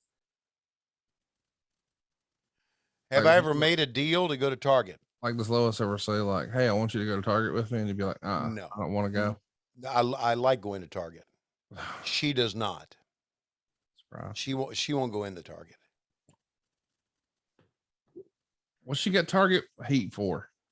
It has to do with their politics. That's her life. That's her life. What is fucking wrong with her? Sits in front of that TV and watches Fox News or listen Fox News. This is no lie, because she sleeps with the TV on. All right. Fox News runs in this house. This is not an exaggeration. 24/7. 24/7. Fox News runs in this house. And you wonder why I'm the way I am. Have you thought about disconnecting the cable? Or disconnecting my brain, which I've done. Well, we know that. Well, we have disconnected the cable. We do everything streaming. Have you thought about disconnecting the internet? We can't do that. I mean, it's the lifeblood of what I do here. So what do you do there? Podcast. Yeah, every other week. I mean, we're playing so many goddamn best ofs. It feels like something to wrestle. I did one. Thank you, Bruce Pritchard. I did one. Okay. You mistook me with somebody else that you do a podcast. I got a question for you since you're a Okay. fucking goof. Yeah. Did you go see Spider-Man yet? No. You gonna? Yes. As this drops on Wednesday, I will have seen it. Yeah. So you got time to do that, but no time to come to New Year's Eve parties and stuff like that. Well, the theater's close by, 2-hour movie. That's 3 hours of my time. AKA less time than it would take for you to get to the Super Bowl. Do you still accept RSVPs to your party, or is that closed? No, you're welcome anytime. You have the garage code and the gate code. You can show up whenever. Yeah, I'd only be disappointed if I came home and you were snuggling with Megan. Yeah, I'm not.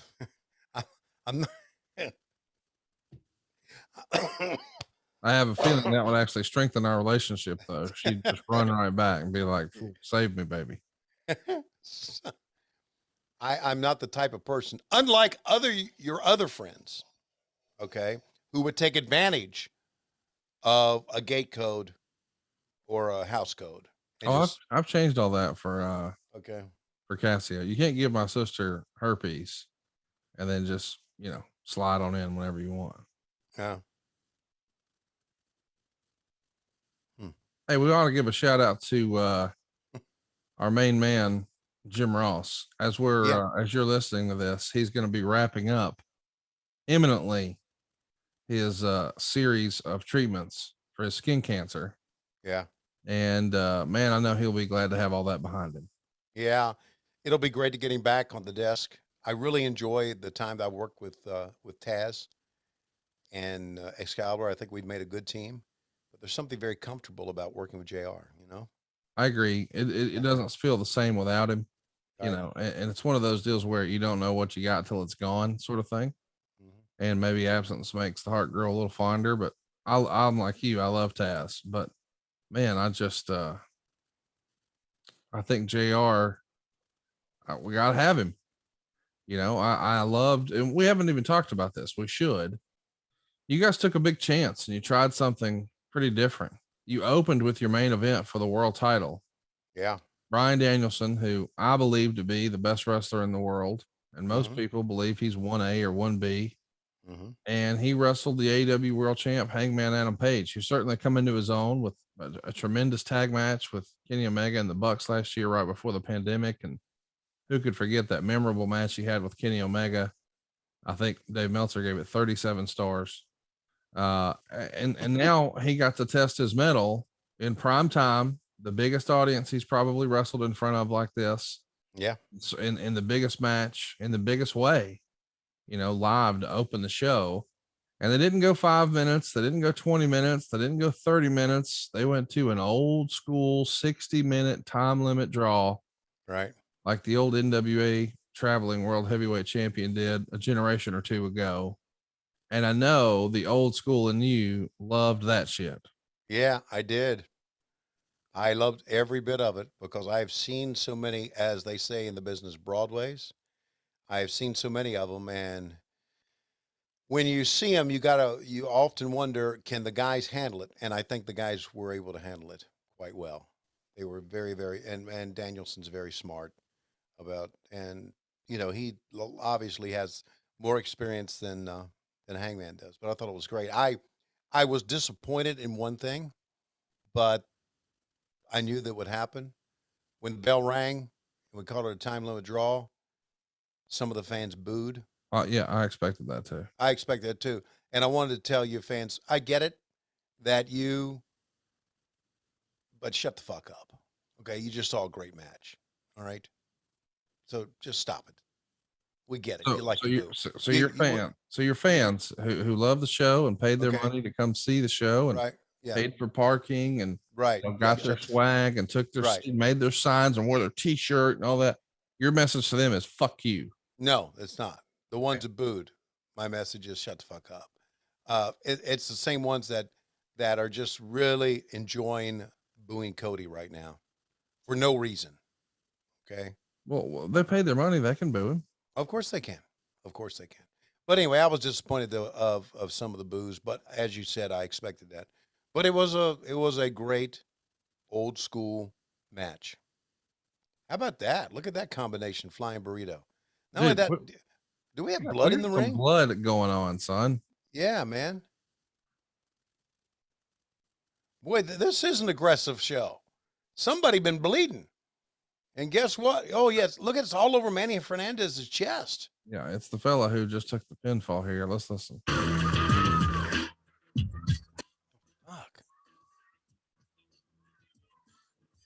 They opened up his nose. Tag team champions, but I know there's a lot of great tag teams that would like to get their hands on them. First of all, I'd just like to say that this was uncalled for by Manny Fernandez and Ravish and Rick Rude doing this to a man in the ring. They could have had him beat a long time ago, but that's not the way it's supposed to be. This is supposed to be a sport.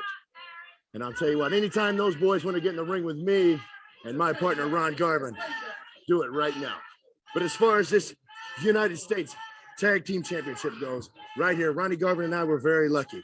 We've only tagged together a few times, and we were lucky enough to beat the Russians in a tag team match not too long ago on December 9th. But I'll tell you what, I can't be any prouder of these belts than I am right now. And I hope that Ravish and Rick Rude and the Raging Bull Manny Fernandez are taking notice, because those World Heavyweight Tag Team Championship belts are next. Now, as far as Ric Flair goes, Ric Flair, the World Heavyweight Championship is what I came here for. And that's my next goal. I already set one, and it's sitting right here, big boy. Tonsils and all, you can rant and rave all night. But when you step in the ring with me, you better believe I'm going to bring it right to you. And the World Heavyweight Championship is going to be mine before long. Just like this one, and just like those World Tag Team straps that you just saw those boys right in there with. Okay, Barry Windham with us on World Championship Wrestling. More right after this timeout. Barry is not where he needs to be yet, promo-wise. Now, did he say tonsils and all? Yeah. Okay. You don't like that? That's just different. You don't hear I like that. Yeah, you don't hear people talking about tonsils that much on TV. Oh, speaking of tonsils. Precious. I gotta tell you something, ladies and gentlemen. I have been looking high and low. I went out back to WTBS. I went out front of WTBS. I went to the left side and to the right side, and I couldn't find no Armstrong. I mean, let me ask you something. Well, first of all, ask you something. Let me tell you something. Before I tell you something, Precious, spray the air because it's starting to stink around here. The fact is this. If someone hit my daddy in the head with a garbage can, I would be here today to look for the person that did it. Now, wouldn't you? If someone hit your daddy in the head with a garbage can, wouldn't you be here to defend the family honor? Yes or no? Yeah. Yeah. Okay. He's not here, ladies and gentlemen. Brad Armstrong is history. He tried to bite off a piece of gorgeous Jimmy Garvin and ended up choking. Now I gotta say something else. Enough of him. I guess I've scared him to death, right, Precious? This almost came out here earlier on the first hour and smacked that gum right out of the Dream's mouth. Don't you know Dream ain't supposed to be out here chomping on gum like that on a family station like this? Ted Turner's liable to come smack it out if you keep it up. And another thing, this Barry Windham, that guy's about enough to make a grown man cry out here trying to tell people how to wrestle. That Manny Fernandez and Ragin, ravishing, he ain't very ravishing, that's why it's hard for me to say it. But the fact is, he's out here saying, well, they shouldn't do that to that guy. They should. Will you get off of that, Barry Windham? If you got any guts right now, pal, you come out here and I'll tell you a few things about wrestling. Now, everybody knows the bunkhouse stampedes are going around the country, and I gotta tell you some gospel. They're outrageous. They're unbelievable. People are falling like flies. They're dangerous, but I'm in them anyway, and I'm doing good, boy. How about a kiss? I'm gonna go get a cardiovascular workout right now. Come on, let's go. Okay. Gorgeous Jimmy Garvin Precious going to the ring. I'm glad they were going to the ring because when he said cardiovascular workout, I wasn't so sure. I love it. A cardiovascular workout. Look at this. Old school. Blood in the ring. Don't give a shit. Get staph infection. We're not going to change. We're not going to change out the mat cover at all. Of course not. That's tremendous. Oh, gosh. Times change. Right? On many levels. You don't like it? What, the times change? Yeah. Oh, yeah. There's a lot about the. Whoa. There's. You gonna talk? Yeah. There's a lot about the changing. Get another smooch. No, a lot about the changing times that I like, and there's a lot about the changing times that obviously I don't like. But there you go. What don't you like? I don't like what Major League Baseball has become. Oh, Jesus. I don't. Sorry. And But that's because I'm like Target and blah blah blah. Right, blah blah blah. There's a lot of things that I don't like. So a lot of things that I miss. What do you miss besides your penis? I honestly miss the pre-internet days. I mean, look, the internet is the internet has made how much money? Look, how much money have I made? You made off the internet. It's just the most wonderful thing that's happened. But you wish you didn't have it. And don't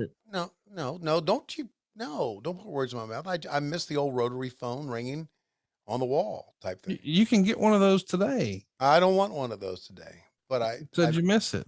I miss it because back then how vital it was to what we were doing. Hey, what color is it? What, the rotary phone? The Afghan you use when you sit in your recliner. Because you're a fucking old man. No, I don't have an Afghan that I sit in my recliner with. You probably crocheted it your fucking self, and it's checkerboard. Okay. And I know when you go to Cracker Barrel, you got to first stop and play checkers out front. First of all, I don't go to Cracker Barrel. Okay. 2% skim milk. Okay. Raisin bran. Okay. And city ham. You don't get country ham. It's too salty. I'm trying to work on your sodium. So when I miss the times that, and here's the times that we live in. I miss the times that when the phone rang, you wanted to run get it because somebody was calling you. And now when the phone rings, you look at it and you're thinking, who the hell is that?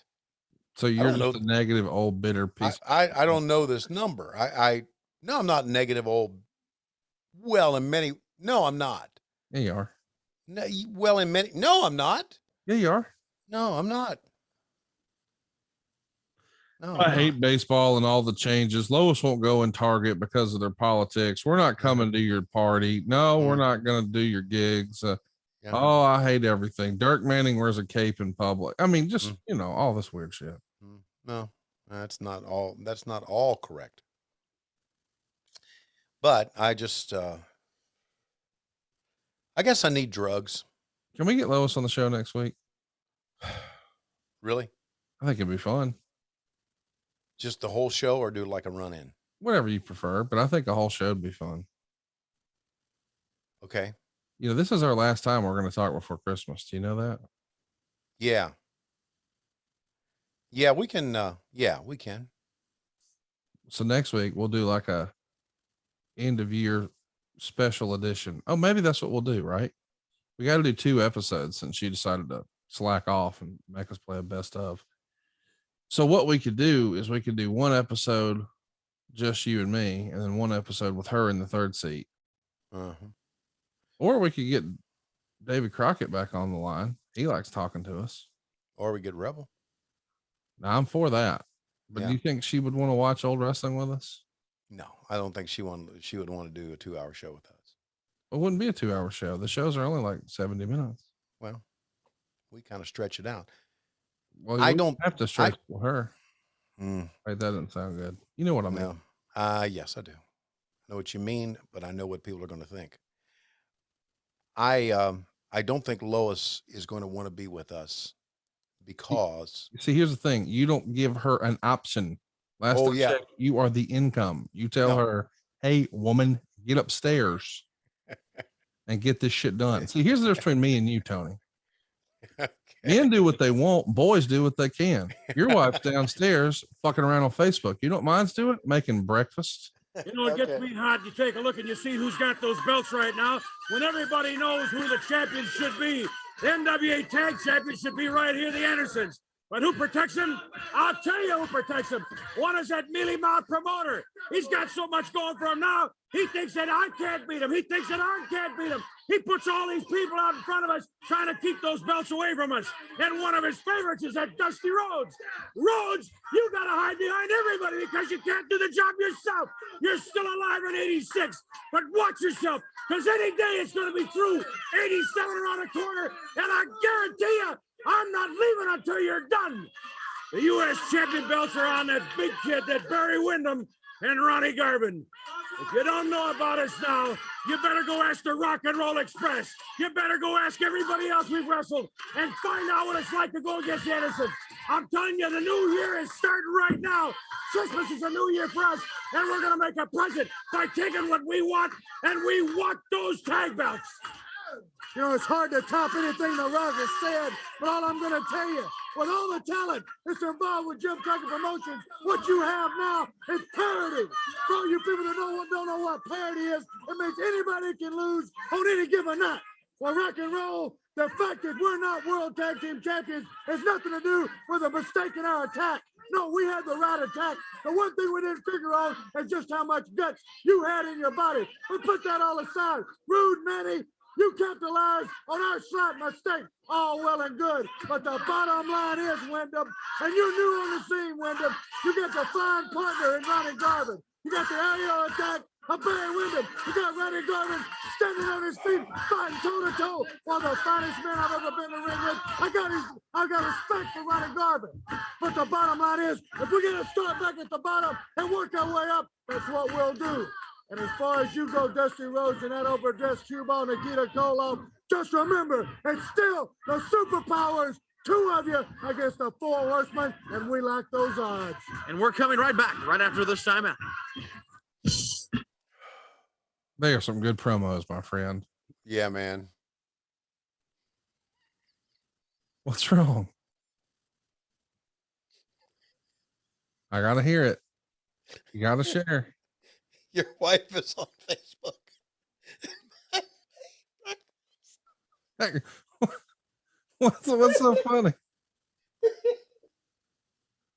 I don't know. I don't know if it's because it's so true or it's just the delivery of the line. I don't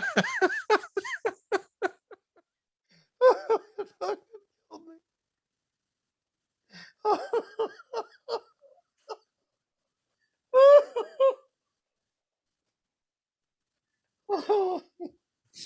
Oh God. All right. It was so good. I had no idea what they said in that promo. It was good, I promise. Oh Lord. Okay. So there. So yeah. So damn right she's gonna join us. Damn right, we're coming to the party. Oh, my life. Jesus Christ. I love you. Thanks for bringing some normalcy into my life. Oh, and thanks for having something I can aspire to be. Seriously, I smell bacon right now. It's gonna be. Oh, I'm sure you do. I'm sure you do. And I'm going to go down and get me a Belvita. Oh my God, they're out twice. Oh, look. Only 2 men on TV. I guess think they're on a high right now. Yeah, you see, they had 2 men on TV that they could beat, but when they do, they stress it out. They made the man suffer. Let me tell you something, guys. Right now, you are on top of the mountain.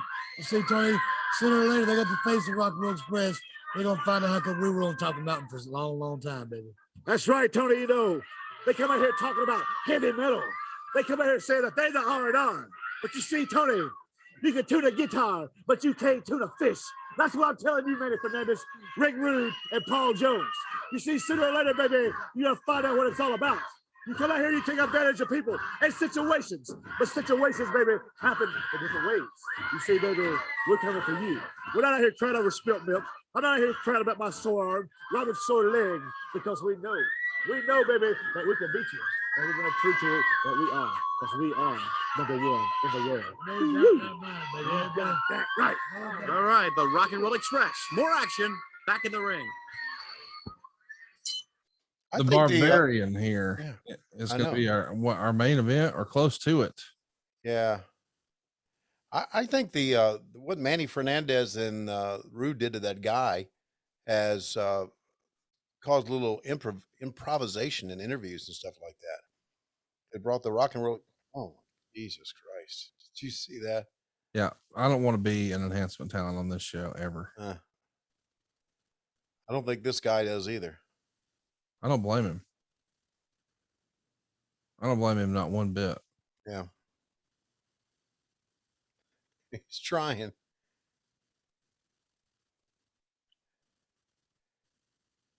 Oh man, the enhancement guy is just terrible. This. It's just dead weight, man. That's all he is, man. He doesn't know how to take a. Oh.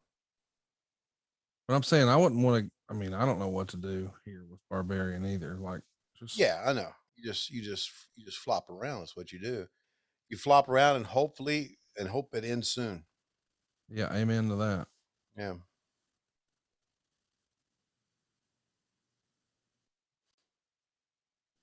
Yeah, this is I'm with you. It feels like everybody's a little on edge right now. Yeah. It's quite a time. Now, when was this taped again? On the 13th of December? That's right. Okay. And then we're going to be back in town the very next day, the 14th, to tape the following week. Okay.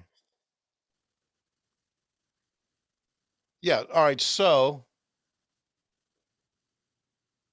now that we've established that you're coming to the New Year's Eve party, it's 80s themed. What will be your outfit? What will you be wearing? I don't have an 80s outfit. Yeah, you do. Just wear your JCP jacket if you want. It works. I'm an old wrestling announcer.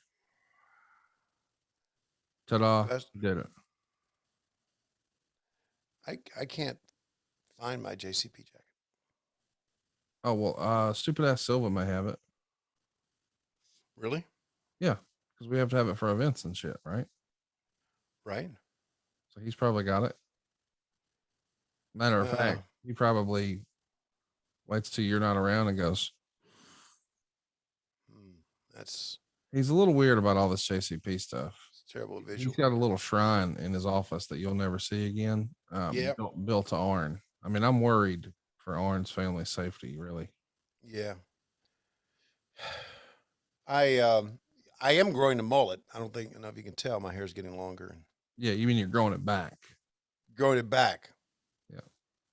Because everybody knows you had one. Yes, a good one. So I don't know. Maybe I don't know. Maybe I'll get an 80s t-shirt or something. I don't know. An 80s t-shirt. Here's the deal about Lois in the 80s. Oh, Yeah, that didn't feel good. I've got an idea. And it's not even over. He's going to jump 3/4 of the way across the ring. Gee whiz.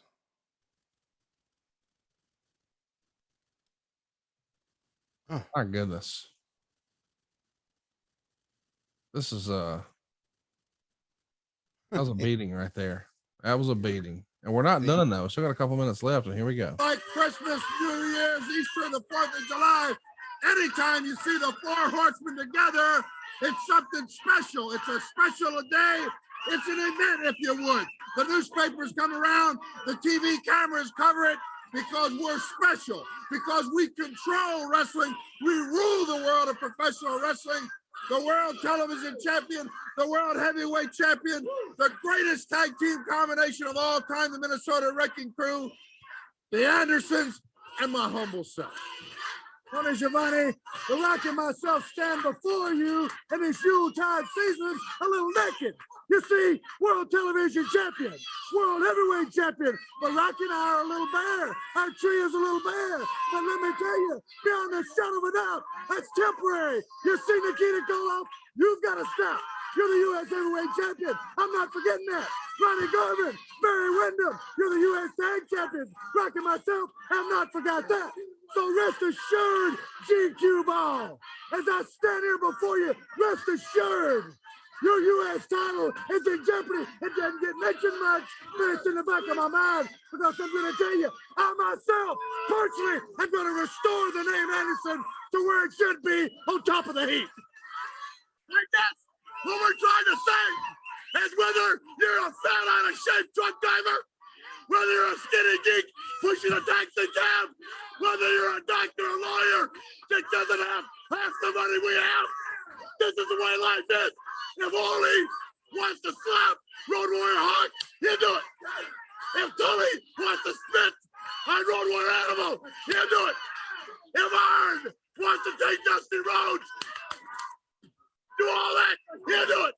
And Nikita, if I want you, all three of them, gonna hold you, I'm gonna slap you, I'm gonna spit on you, I'm gonna kick you, and I'm gonna go, woo, all night long. We going to Minneapolis, we going to LA, we going to Frisco, Albuquerque, Chicago. In other words, after we beat all the wrestlers up, and there's a woman out there, what's to find out just where she stands in the world of femininity. Jump on the Horseman one time, baby. It's an all-night ride. We're going to destroy Philly tonight. Chicago tomorrow, the Four Horsemen right here. I'll see you next week on World Championship Wrestling. What an iconic end of the show. They've used that in so many packages for WWE over the years. Just a fun episode, man. This is I don't know. It's a little depressing because I know, well, we're not going to be doing this much longer. Yeah, but we will check back in 1987 and see what's going on there. And, you know, that's 1987 is when JR arrived. And that's when business picked up. Yeah, me and David and JR worked together on that. So when I met him, I got to work with him. So that was a pretty cool year too. But 86 has been a great year, and it's been great to, it's been great to be a part of it. But unfortunately, Tony, it looks like it's about that time. Yeah, before it's okay. All right. Yes, it is about that time. My mind is mush. Is it age, you think? No, I think you're still just shook about me eating bacon and you eating a Velveeta. And then trying to cut hand a Rebel. Yes. And just like my life, we are desperately out of time. We'll see you next week on What Happened When. Wednesdays, we're on Cumulus. But Mondays, we come to you on Patreon, patreon.com/WHW Monday. And of course, adfreeshows.com. Hey, it's Conrad Thompson. Thanks for checking out the podcast here on YouTube. Be sure to hit the subscribe button and the notifications bell so you get a notice anytime we upload some new content. And go save yourself some money right now. If you're in a 30-year loan or you have credit card debt, it's not a matter of if I can save you money, it's a matter of how much. Find out right now for free at SaveWithConrad.com.